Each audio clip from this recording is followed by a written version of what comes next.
because I was missing all of them in like the 3 or 4 games before. So. I know. That's a good job. All right, we've got from TCNJ on your left is Randall Walko, the senior guard, Matt Goldsmith, head coach, and senior forward Ryan Jensen on the right. We'll start with coach an opening statement from you. Yeah, we knew coming in that Marietta could shoot, and that first 10 minutes was about as good as it can get in terms of an NCAA environment, 2 different contrasting styles of teams, and just a lot of shot making. It was fun to watch. It was fun to be a part of. But just really proud of our guys. Our first time here in 22 years, and to be able to have the maturity to, enjoy the moment and enjoy the fun aspects of it all, and as well as take care of business is really special. So these 2 guys are 2 of the main reasons, and not just their scoring, but their leadership out there settled us down whenever we needed it, and just really proud of the boys. Randy, down the stretch, it was quite the free throw show for you. Can you talk to me a little bit about when you step up to the line? You went 18 and 19. What was in your mind there at that point? You guys had a pretty significant lead when you started getting fouled. It's just I've been a pretty solid foul shooter all year, but coming into this game, the last 3 or 4, I was struggling a little bit. But my attitude stays the same every time I go up. Is these 2 are going in, and yeah, that's really it. I know when I get fouled, at least in my mind, that's 2 points for our team, so I'll gladly take those. Nothing really goes through my mind because I've took thousands of foul shots in my life, so it's just another practice foul shot. There you go. And then Ryan, pretty critical on the boards for you getting what you did rebound-wise, the double-double, 15 and 11. Talk to me a little bit about what it was like for you in the post and just what you were seeing from them. How did you pull down some of the ones? Coming from the NJAC, it is every single night in and out is a war on the boards, and that's one of the biggest things we talk about is in our pregame and postgame is that if we're going to win a game, we're going to have to be aggressive on the boards. We're going to have to get a lot more boards than everyone else especially because we are overall we're a pretty big team, but compared to some of these other teams, I'm a little undersized. So I mean, it just takes going up and wanting to get them, because if you're just relentless on the boards and just keep going, we're gonna get a lot of them. Coach, just before I open it up to kind of some of the other folks here in the other elements of media, I wanted to ask you, 25% for their shooting in the second half. Yeah. Did you change it up defensively at halftime at all? Because it was kind of right there at the end of the first half. It was right bang, bang, bang. Yeah. Teams. Yeah, so we made an adjustment midway through to kind of get back to what we do best, so normally we switch a lot of stuff. And we were a little concerned coming in the game about their size. So we wanted to keep our posts on their posts, and we decided that kind of a rookie mistake on my part. We want to play our game and make them adjust to us. So if you saw midway through, they went really small.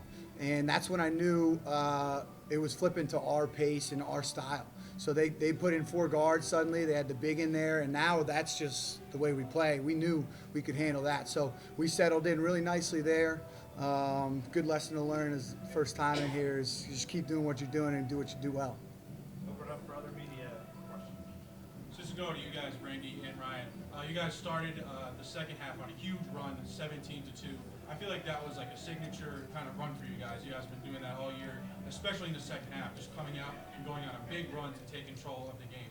So how are you guys able to really just go on such big runs like that and just really separate yourselves and build a big lead? Sure, I'll take it. Coming off last year, we had a disappointing year, and a lot of the emphasis on what was going on last year was that we would come out in the second half and teams would start getting up on us, and we wouldn't come out and we'd have a lead, but we wouldn't hold it. So it was a huge emphasis this year to come out the second half with the same intensity we come out in the first half, and that has allowed us to really get these leads. And it's by going on principles and doing the same thing that we did in the first half and come out with that same intensity. It allows us to, and honestly, I think I speak for Randy as well on our team, is that we don't even realize we're going on these runs. We're just getting stops, going and scoring, and it's one speed only. That's our motto. And we look up at the board and we're up by a bunch. So I mean, it's just to push the pace and be tough. That's our big thing. And just building off what Ryan said, a huge emphasis for us is not overlook any stretch of the game. It's always one stop, one score, one stop, one score. So just focus on each possession. because eventually you build up enough of those and you'll go on a run, which eventually is the deciding factor of the game. And Goldsmith, coach always says the first 4 minutes could be the determining factor of a lot of the games, and that's what happened today. Then on the other side of that, Marietta went on a run. They pulled to, I think 9 was as close as it was, if it wasn't any closer. But you guys were able to weather that storm and just keep them at bay down the stretch. So how were you able to even withstand their run and just get the buckets that you needed to answer in the last few minutes when you needed to? Well, when we watched film on them the past couple of days, we watched I think it was their conference championship, and they were down by, I think it was almost close to 30, and they cut it back to 2 because we were going over players and stuff like that, but then I was keeping an eye on the bottom score, and they're up by a lot, and then got to the end, it was super close. So we knew from the jump that no matter how big our lead was, they're going to keep fighting, keep coming back. So that was one thing that we always had in the back of our minds, that no matter how big a run we go on, how big a run they go on, we're going to have to fight and stay in it because that's what we need to do to win that game. And so Jensen put it very greatly. But a lot of what going into the game is we knew that they're a team that could get hot. We made our run. We knew that later in the game they were going to make theirs. But we knew that if they make a couple threes in a row, but we could get a couple foul shots in there, a fast break layup. We knew instead of maybe like a 15-0 run, maybe if it was even like a 15-6 run, that'd be just enough to weather the storm. And that's pretty much what happened. We were able to weather it pretty effectively. And then once the run ended, we took control of the game again. And Coach, we can start this with you, but you guys can chime in if you want. So this is our first trip to the tournament in 22 years. Most of the team, if not all, wasn't even born yet. But Marietta has been here 6 years in a row. But it turns out that wasn't a deciding factor, and you guys clearly weren't fazed by the environment. So how were you able to, just really put that aside and just come here and just play your game and come out with the win? Yeah, I think it all stems back to us having good seniors. We haven't been here, but we're very experienced. We've been in big moments. We've been in big games.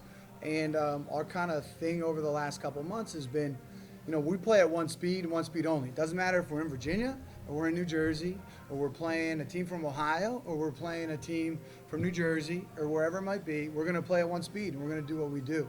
And I think the guys have really taken it to heart. We had some conversations on Monday before we lifted after we won the conference championship Saturday night. And we just said, listen, we can be happy about this, we can be all excited, or we can decide what we want out of this weekend. And let's decide right now, because we're not going to waste a Monday lift if we don't want to get out what we want to get out. And, all these guys chimed in. I didn't say a word. They said, we want to go win 2 games. And we want to go down there and play well, wherever it is. So, again, it's all about our captains and our seniors. They've been unbelievable all year. And I think one of the biggest things is that throughout our 4 years here, there's been a lot of times where everyone else doubted us and we're like, they're not going to win anything, they're not going to do anything. And the same here all year, no one thought of us for anything. And we get here and we were talking about it and we're saying that no one expects us to win anything except for us. We go out there and we play as hard as we can, and we got nothing to lose out there. We're joke around and say we're playing with house money right now because no one expects us to win anything but except for ourselves. We go out there and we know what we're capable of and we can hang with anyone in the country, and that's the model we go out with. I got nothing else to add. Jen put it perfectly on that one. Any other questions? All right, All this good. is TCNJ. They are moving on to the second round tomorrow here at Crenshaw Gym, 6:30. Thank you.